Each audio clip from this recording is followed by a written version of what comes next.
শীতের মধ্যে বৃষ্টির পরে আপনি কিভাবে এত সতেজ রাখবেন আপনার টবের বেগুন গাছ।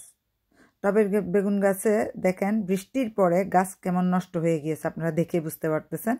অতিরিক্ত বৃষ্টি হলে গাছের গোড়া পচে যাবে, ফুল ঝরে যাবে এবং এভাবে গাছগুলো পাতা শুকিয়ে নষ্ট হয়ে যাবে। এখান থেকে রক্ষা পেতে আপনি কি কাজ করবেন? আবার কিছু পাতা হলুদও হয়ে যাবে। তো তাহলে আপনার বাগানে যখন এভাবে ফুল ঝরতে থাকবে প্লাস পাশাপাশি বাগান নষ্ট হয়ে যাবে, পাতা হলুদ হয়ে যাবে, তখন আপনি কী ধরনের পুষ্টি দিতে পারেন? গাছে যদি আবার আরেকটা জিনিসের সমস্যা হয়, সেটা হলো অতিরিক্ত পিঁপড়ে আসা। তো মাটি যদি মিষ্টি মিষ্টি হয়ে যায় অবশ্যই অতিরিক্ত পিঁপড়ে আসবে। এটার জন্য মাটিতে আপনার গাছের থেকে একটু দূরে করে 1 লিটার পানিতে 1 টেবিল স্পুন পরিমাণ ইপসম সল্ট দিয়ে স্প্রে করে দিবেন পিঁপড়ার উপরে এবং মাটির পাশে আশেপাশে। আরেকটা কাজ করবেন, 1 লিটার পানিতে হাফ কাপ পরিমাণ সাদা ভিনেগার মিশিয়ে আপনারা যে পিঁপড়ার জায়গায় যেখানে যেখানে পিঁপড়া বসেছে সেখানে সেখানে স্প্রে করে দিবেন। কোনো পিঁপড়াই আর থাকবে না। আর চা পাতার গুঁড়া গাছের নিচে দিয়ে দিবেন, তাহলে আর আপনি পিঁপড়ার আক্রমণ থেকে আপনার গাছ রক্ষা পাবে। কেঁচো থাকলে গাছের নিচে কেঁচো দিয়ে দিবেন, কারণ কেঁচো মাটিতে বেগুন সবচেয়ে বেশি হয়। কেঁচো যে মাটিতে হবে বা যে টপে অনেকগুলা আপনার কেঁচো থাকবে সেই গাছে অনেক বেশি ফলন হবে।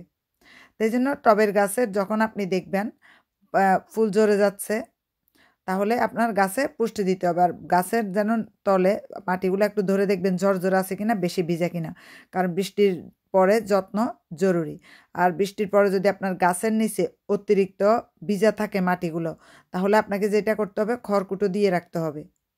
আর এখন শীত এসে গেলে টবের গাছগুলো আপনারা গ্রিন হাউস তৈরি করে সেখানে রেখে দিবেন, অর্থাৎ প্লাস্টিক দিয়ে ঘরের মতো করে দিতে পারেন। চারপাশে কাঠে দিয়ে উপর থেকে যদি প্লাস্টিক দিয়ে দেন, তাহলে এখানে বাতাস কম ঢুকবে, বৃষ্টির পানি কম যাবে, তাহলে অনায়াসে আপনি বেগুন পাবেন। এই যত্নটা নিলে আপনি টবের গাছে অনায়াসে সারা বছর বেগুন পাবেন। আর এই বেগুন পাওয়ার জন্য আপনার যে পুষ্টি দেওয়াটা জরুরি। আমরা তো বিদেশে থাকি, এখানে সার পাওয়া যায় না, কি পুষ্টি দিয়ে থাকি? পাকা কলা, পাকা কলার খোসা, কাঁচা কলার খোসা, আর হচ্ছে যে আপনার আলুর খোসা একসাথে 24 ঘন্টা ভিজিয়ে রাখবেন। বৃষ্টি হলে 3 দিনে এগুলো ভিজিয়ে রেখে দিবেন। আবার সাথে চাল দেওয়া পানি অবশ্যই দিয়ে দিতে হবে। আর যদি চা পাতা থাকে সেটাও আপনি দিয়ে দিবেন, পানির কালারটা পরিবর্তন হয়ে যাবে।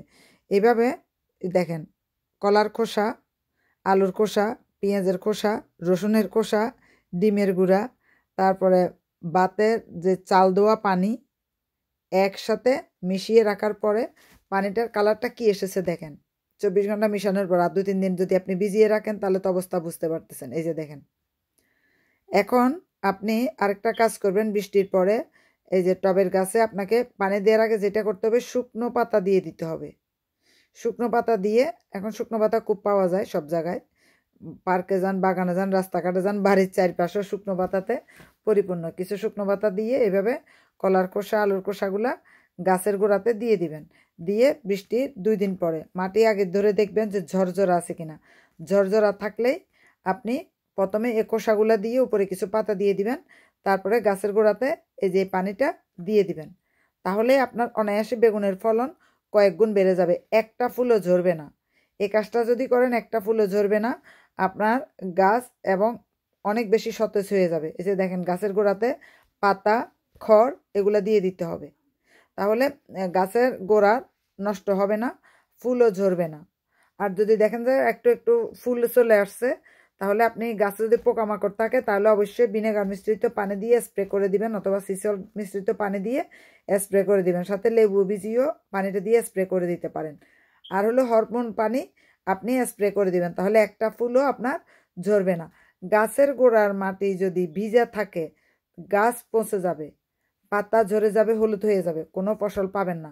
এজন্য শুকনো পাতা, টবের মাটিতে শুকনো পাতা গুঁজে দেন, মানে মাটিটা পাতা আপনার যে চুষে নিবে, পানিটা চুষে নিবে, একটা ফুলও ঝরবে না। আর যদি হরমোন পানি স্প্রে করে দেন গাছের মধ্যে প্রতিদিন, একটা ফুলও ঝরবে না, এবং পরাগায়নের পর সবগুলো কিন্তু আপনি বেগুন ফলন পাবেন, বেগুনের ফলন অতিরিক্ত পাবেন, গাছ অনেক সতেজ হয়ে যাবে। চাল দেওয়া পানি আর ভাতের মাড় কখনো ফেলে দিবেন না, সেটা আপনারা রেখে দিবেন, সেখানে আপনি পেঁয়াজ রসুনের খোসা, আলুর খোসা, যে সবজিটা খান ভিজিয়ে রাখবেন। তারপরে খোসাগুলো সব গাছের গোড়াতে দিয়ে শুকনো পাতা দিয়ে দিবেন, কারণ এখন শীতকাল, বৃষ্টি হবেই। গাছের গোড়াতে দিয়ে এরপরে পানিটা আস্তে আস্তে করে গাছের গোড়াতে দিয়ে দিবেন যখন বৃষ্টি থাকবে না। তবে বৃষ্টি বন্ধ হওয়ার 2 দিন পরে গাছের গোড়ায় পানি দিবেন, পরের দিন দেওয়ার দরকার নেই, কারণ 2 দিন পর্যন্ত গাছের গোড়াতে অনেক পানি থেকে যায়, কারণ এটা প্রাকৃতিক পানি। বৃষ্টির পরে গাছের গোড়াতে অনেক পানি চুষে নেয়, সে পানির চোষাটা কমানোর জন্য শুকনো পাতা যেখানেই পান। আর এখন তো যারা লন্ডনে থাকেন, পার্কে যান, বাড়ির পাশে যেখানে বড় বড় গাছ আছে, প্রচুর পাতা ক্লিনারেরা বস্তা ভরে ভরে রেখে দেয়, সেখানে এক বস্তা এনে রেখে দেন, সারা বছরে কাজে লাগবে। টবের মাটি তৈরি করার সময় আপনি শুকনো পাতাটা ব্যবহার করতে পারবেন। টবের মাটিতে যদি শুকনো পাতা আর খড়কুটো আপনি মিশিয়ে দেন, তাহলে যেটা হবে, আপনার গাছের গোড়া অতিরিক্ত পানি শোষণ করবে না, ওই পাতাগুলোয় পৌঁছে এটা পুষ্টি আকারে তৈরি হবে। সেই পুষ্টিটি হলো অর্গানিক পুষ্টি, কারণ বিদেশে আপনি কোনো কীটনাশক জাতীয় ওষুধও পাবেন না, আবার রাসায়নিক সারও পাবেন না। সারটা আপনাকে তৈরি করতে হবে ঘরে বসে। আপনি যদি রেগুলারলি এগুলো করতে পারেন। আর এখন ডিমের খোসা অবশ্যই ভালোভাবে ডিমের খোসা ছড়িয়ে দিবেন টবের গাছের গোড়াতে, অবশ্যই ডিমের খোসা ছড়িয়ে দিবেন। ডিমের খোসা যদি ছড়িয়ে দেন, শামুক ঝিনুক যেগুলো স্নেল বলে, স্লাগ বলে, ওগুলো আসলে এগুলো আর গাছ কাটতে পারবে না, গাছে উঠতেও পারবে না, কারণ কেটে যাবে তাদের মুখ, এই জন্য তারা ঢুকবেও না। তারপরে আপনি এই যে দেখেন, এই ধরনের বেগুনগুলোতে এবং গাছে অবশ্যই আপনি হরমোন ছিটিয়ে দিবেন অধিক ফলনের জন্য।